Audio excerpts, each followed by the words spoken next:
7 years. Sir, ilang taon na po kayo ngayon? 23? 33. Kayo po, Miss Brad? 32. 32. So, 7 years na kayong magkasama. So, may baby na po ba sila? Dalawa po. Ay, dalawa. Ang bilis ni Sir, ha?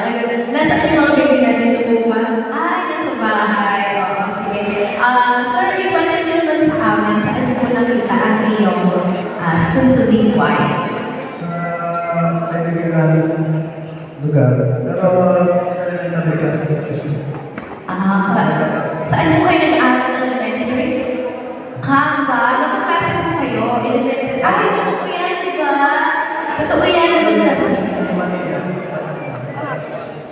Pinakita sa kaibigan namin. Okay. Dinig niyo naman po ba yung story ni Sir?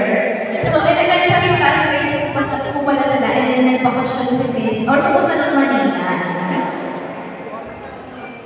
Taga Manila po talaga kayo. And then, nag-elementary lang kayo sa Kapa. Lagi kayo Oh, tignan mo nga naman ng forever, no? Babalik ka sa akin, sabi ni Sir.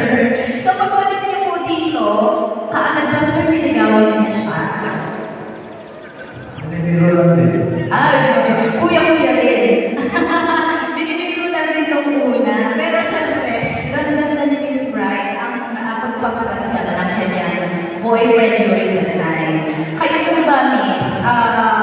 Di ba, bumalik kayo from Manila and then nagpaparamdam na siya. Kaagad alam mo na may chance na siya or hindi mo pa na-feel kaagad yun? Hindi ko pa kasi, bumalik ako ng Manila, nagpakasya ako.